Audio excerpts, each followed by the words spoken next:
Bandeko balandi Escalator TV tozali kolakisa bino ndenge ni rando ya bamusicien ebanda kala. Fali na Feri baboya na kopesa na mbote na église na anniversaire ya liwa ya Madilu. Awa toza na Notre Dame bomona Feri avandi musika te na Fali na tango bapesa na mbote baboyi kopesa na mbote devant sango. Feri ye wana bozali komona ye na musika te Fali pe azali pembeni bato bayebi église catholique bayebi ke tango bato bapesa na boboto so bozali pembeni fo bopesa na mbote baboya na kopesa na mbote na miso mwasi ya Madilu na mwana na ye Vincent Gomez azalaki Fali akemela communion azosekisa bato nyonso azopesa bato nyonso mbote mais Feri asote on dirait ayebi ete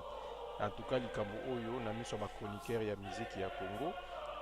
photo luka to tia mayele to tia makanisi pour que ba grand musicien ya mboka na biso bayokana tozali na besoin bayokana messe wana esalamaki na 4e anniversaire ya liwa ya Madilu system na miso ya abbé Jim oyo acelebraki messe wana tozomona Fali akemela communion mais aboyi kopesa moningane mbote ndenge moko pe ye pe Feri aboyi kopesa ndeko na ye Fali mbote likambo oyo il faut vraiment totelemela yango parce que ekoki mpe kokoma grave na suka ya messe ntango bato bayambanaka tozomona bato nyonso bazalaki wana bazali koyambana me Fali na Feri on dirait niau na mpuku likambo oyo faut totalela. Abonnez-vous sur notre chaîne Escalator TV. Abonnez-vous sur notre chaîne Escalator TV.